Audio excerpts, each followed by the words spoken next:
In today's video, we're going to chat all about my sources of income as a writer, YouTuber, and freelance editor. This is a follow-up to a video I created 6 months ago now, talking about my income from October 2024. It was the first sort of installment of this series where I'm basically going to be updating you guys on how things are going with starting and running my own creative business and trying to make a living as a creative person. We're going to be chatting all about my April income today. And like I said, this is a 6-month update of how things have changed since then. So if you didn't see the original video, I would definitely check it out. I think our total in that video came out to somewhere around $1,400 between all my income sources. If you're over on my Patreon page, then you've heard about my income from Q1 of 2025. If you're not though, it's been a while since we chatted updates on this, so I wanted to create another video talking through all my income sources and how much I'm making from each of them now. I'll give some quick context about me. I'm not going to dive into like my whole story up till this point because I already did that in the original first installment. But basically for the last 6 months, it started out that I was kind of unemployed, and at this point I fully consider myself to be self-employed. I have been working on trying to figure out how to make money online and from creative things for like 4 years. So this has been a long time in the works, but the last 6 months is when I've been working on this full time. Left my corporate job when I left LA and moved to Seattle, and now here we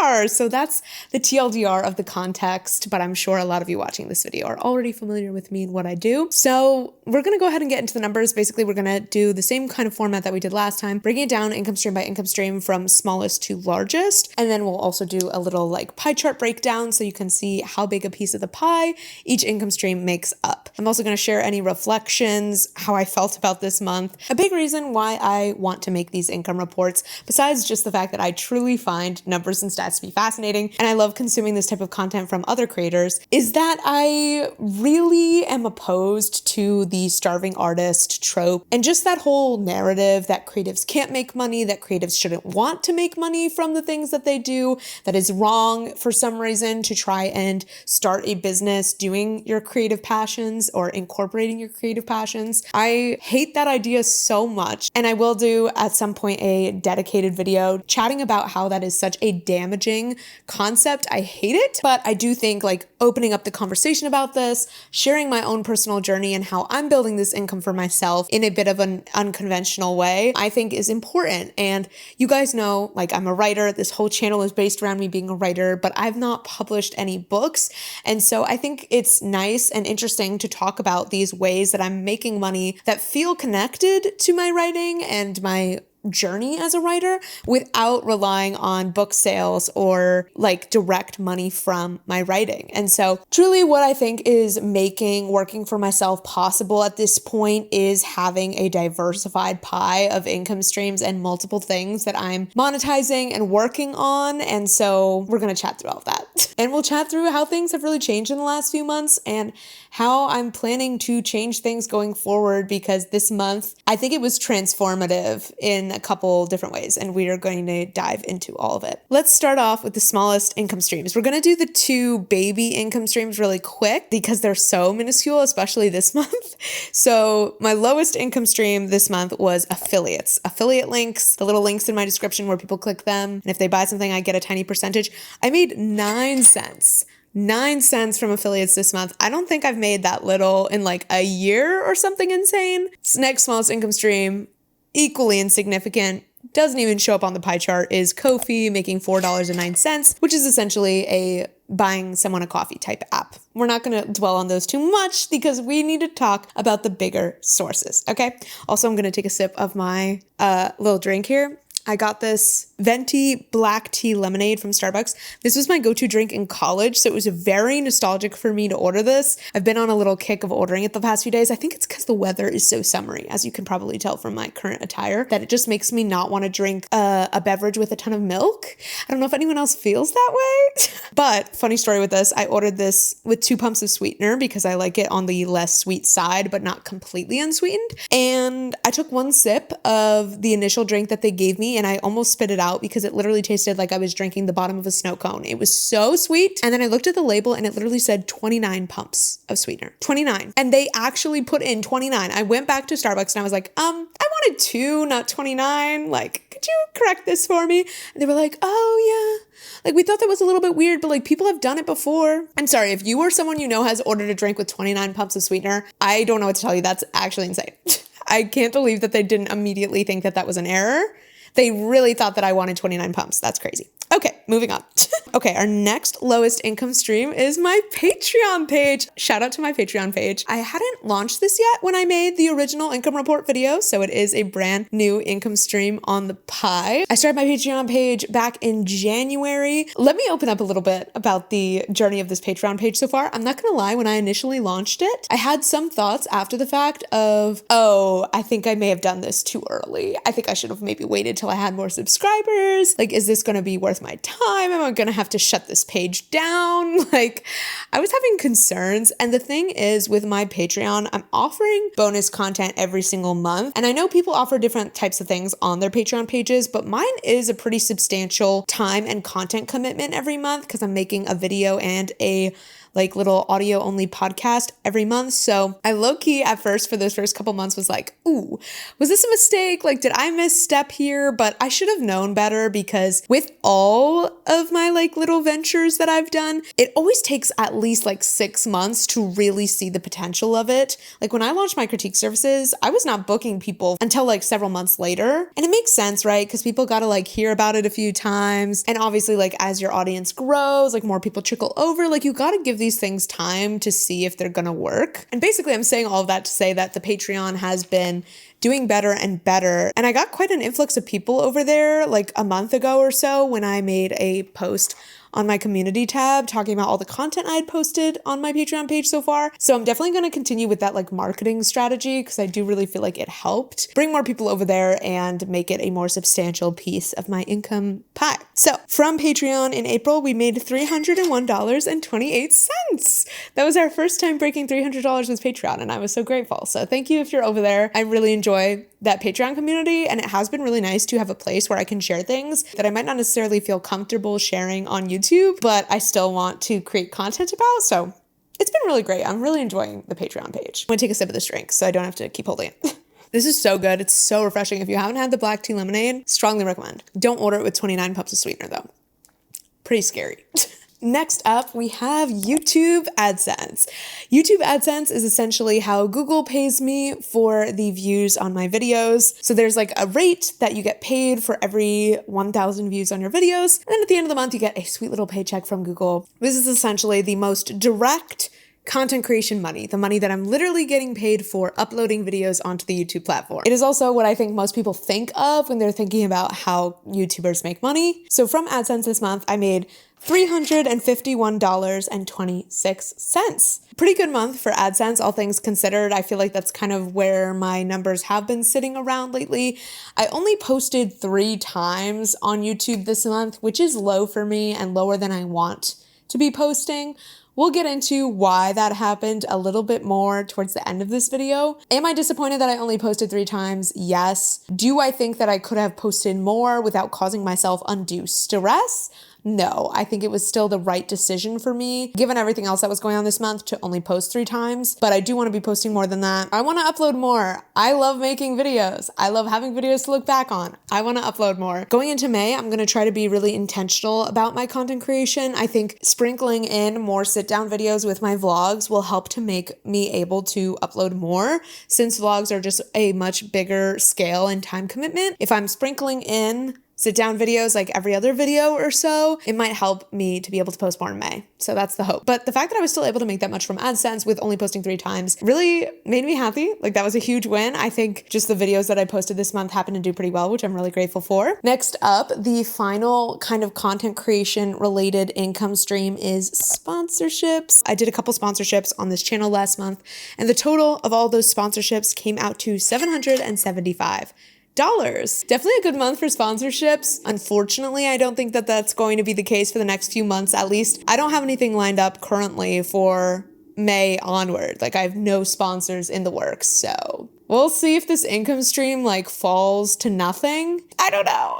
Low-key, sponsorships is, for a lot of content creators, going to be their biggest content creation income stream. And so I do in fact look forward to the day when I'm able to get more consistent and more dependable sponsorships, but that day has not yet come. It's still been pretty sporadic throughout my YouTube career so far, I would say. I just don't really have a ton of brands in my inbox at all. And it's a little sad. I low-key feel like I was getting a lot more inquiries from brands when I was much smaller. And now I'm just like, guys, like, there's crickets. So everything that we've chatted about so far is all based around my YouTube channel where I am creating content, sharing my writing journey, etc. So I'm going to do a little subtotal of all the content creation related income streams. The total for those 5 that we just chatted about came out to $1,431.72. I'm really, really happy with that. Now we get to the biggest income stream in my pie. And what has been the top income stream for me? Let me confirm this. Yeah, the top income stream for me all year, and that is client work, my freelance services. If you're new and don't know about what I'm talking about when I say freelance services, I offer manuscript critiques. It has been something that I've been doing we gotta be coming up on almost a year from when I launched it pretty soon.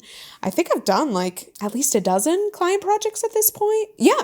I've been doing it for a lot longer than it feels like I have. It still feels relatively new, but all of my clients are coming from the YouTube channel. So the critiques are very much like connected, even though it's like, a separate thing that I'm running. I'm going to drop the number and then we're going to chat about it some more. So from critiques in the month of April, I made $2,180.55. This was definitely my most successful month with critiques to date. The way that my critique payments work is that the client pays me 50% when they book with me, like when they book the slot, and then the other 50% is paid when we start the project, if that makes sense. So if a client is booking me in advance, I'll get 50% of that fee when they book with me, and then 50% when we start working together. $2,180 that I mentioned was made up of 5 deposits, so 5 people booking for future months, and 4 second payments, meaning 4 clients actually starting within the month of April. I had never taken on a workload like this before with my critique services. The most I had taken on in a single month before, I think, was 2 clients, and I did 4 this month. That's obviously reflected in the fact that it was my highest earning month from critiques so far, but I also fear that I brought myself pretty close to burnout. And I want to reflect on that a little bit more and how I'm kind of like rethinking things shortly. But we'll finish up the numbers portion of this video first. With all of those income streams added together, our total for the month of April was $3,612.27. I'm not gonna lie, that floored me. That absolutely floored me. And I'm so grateful. And honestly, the timing is perfect because I had taxes due this month and I ended up owing quite a bit for taxes. So having a high earning month this month really saved my butt. So I'm so grateful. And overall, just seeing a number like that at the end of the month was crazy and hard to wrap my brain around, frankly, and just like really, really cool. If you're watching this video because you're hoping to do something similar or you want to build a creative income for yourself, I just want to encourage you and say that it is possible and you can do it and it's worth it. I'm cheering you on. I'm always here if you have questions, and yeah, so here is the April 2025 pie chart. Client work made up 60.4% of my income, followed by sponsorships at 21.5%, YouTube AdSense at 9.7%, Patreon at 8.3%, and then Ko-fi and affiliates are so tiny this month that you can't even see their little wedges on the chart. They were both basically 0%. So you can see client work makes up a little bit more than half, and then all the content creation stuff together makes up about 40% collectively. I'm really grateful to have had such a successful month. I'm really proud of the work that I did this month. Those 4 client projects, I'm really proud of the job that I did on those. I enjoyed the content that I created. But let's chat about some of the, struggles and growing pains a little bit, because I think that's important to talk about too. I feel like in the past few months, I really took a mindset of like, I'm going to try to do as much as possible. I was like, I'm going to hustle my butt off. I really wanted to secure more clients. Like getting to 4 clients in a month was the goal. There was a vlog a few months ago where I said my goal was to take on 4 to 5 clients a month. And I really thought that that was going to be a manageable workload. But also just like, I think when you're starting a business and you're trying to make it work, you're going to have this mentality of, I just need to do as much as I physically can to make it work, And I definitely took on that mentality and way overfilled my plate, frankly, and brought myself pretty close to burnout, if I'm being totally honest. These are full-length manuscripts. Like we're talking, I would say most of the manuscripts that I work on are around 90K words, and they take a really long time. Like I work on them pretty slowly. I would say 10 pages of a manuscript often takes me like an hour. So needless to say, these are like big projects. These are big undertakings, and I think I need to remember that and plan my workload accordingly. Like, I think I really need to scale back to maybe like 2 client projects in a month. I think what I've learned this month is that more isn't necessarily more. You have to think about sustainability and yourself, like your mental health, your physical health, your emotional health.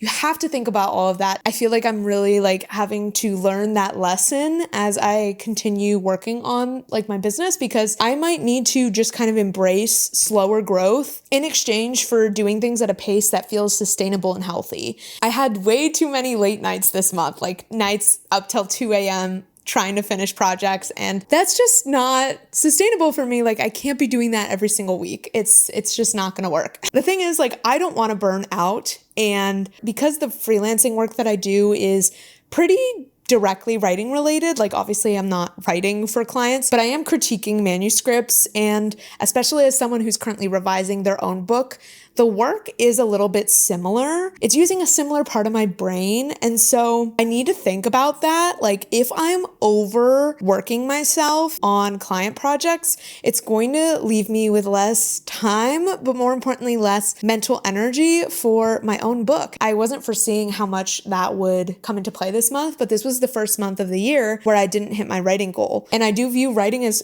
you know, something that I really want to prioritize and view as part of my career, even if it's not making money right now. And so I need to think about that when I'm divvying up my time. And that might mean a little bit of a financial sacrifice, but I can't just take an infinite number of things on and think that it's not going to impact me and it's not going to impact my life, because it is. And I feel like I just took things on a little bit blindly without thinking through, okay, how is this actually going to affect things? And to be fair, like, I think sometimes you need to just like trial and error your way through it. Like, you don't know how much you can fit on your plate until you step over that boundary, and then you're humbled real quick of like, okay, that was a little too much. So I'm definitely learning is the TLDR, the moral of the story. Also, it is insanely hot in here because I closed the window and it's 75 degrees outside, and I'm on the 5th floor of an apartment complex and we don't have AC. So I just need you guys to know that I am deeply sweating. So yeah, I do think I took on a little bit too much this month. I girl bossed a little too close to the sun, if you will. And I just think going forward, I'm gonna just try to be as strategic as I can and figure out how I can make this sustainable for myself, because I don't want to burn out. And if that means embracing a slower pace of growth in order to protect myself and in order to enjoy the process of reaching my goals, then I'm going to embrace that. And I just think that's important to remember. Like, you can be ambitious, you can have goals, you can be trying to like build or start a business, and you still need to check in and like take care of yourself, because I want to have the time and energy to work on my book and create content. And that's important too, you know? So basically going forward, I'm going to be striving to find a little bit more balance. I'm going to assess whether or not it's time for me to raise my rates. I think it might be, honestly. I've been doing this for many months at this point. I've accumulated quite a few client testimonials. So my confidence in myself as a freelancer has really grown. I feel really strongly about the value that I'm providing, and therefore I feel comfortable raising my rates. And also I just think, like, as a freelancer, once you are kind of fully booked, you know, typically you are advised to consider whether it's time to raise your rates, right? So I am thinking about that. It's something that I'm going to like sit on for maybe like a couple weeks or a month or two. But yeah, that's kind of how I'm feeling going forward. So it was a very successful month and I'm feeling a lot of gratitude, but I'm also feeling like a bit of a work in progress, and like I'm still trying to find balance and sustainability for myself in my new business so that I can do all the things that I love without burning out. I don't want my writing brain to burn out. I don't want my client work brain to burn out. I want to continue being able to give my best self to my own projects as well as my clients' projects. And so I got to make the adjustments that I got to make that happen. And I just wanted to, as always, say a huge thank you to you guys for supporting me in whichever way that you do. You know, I'm so grateful for you guys watching the videos. If you've joined my Patreon page, thank you. If you've worked with me on a client project, thank you. And I really hope that it was valuable to you. I love what I do so much. And that's why I care about making it sustainable and not pushing it too hard. I cannot be burning the candle on both ends. I'm going to keep striving for balance, and I'm going to embrace the fact that this might be a bit of a peak at least for now, in my income. And I might see things go down for the next few months. But if that's in exchange for a life where I feel less overworked, I do think that that's worth it. And I feel like it's important to remember that the goal with any business is not to be like shooting up every single month or every quarter. I don't think that that's realistic unless your platform is just like scaling like crazy. Like, I don't need that insane fast growth. Like, that's not what I'm striving for. I'm striving for creating a job for myself that I love and that allows me to like be a healthy and happy person. And I just need to like stay focused on that. I hope you guys enjoyed this video. If you made it all the way to the end, comment down below a dog emoji. Yeah, a dog emoji. Maybe the prancing dog. I'll accept any dog. Yeah, thanks for being here. I'll see you with a new video very soon. I'm officially sweating. Bye.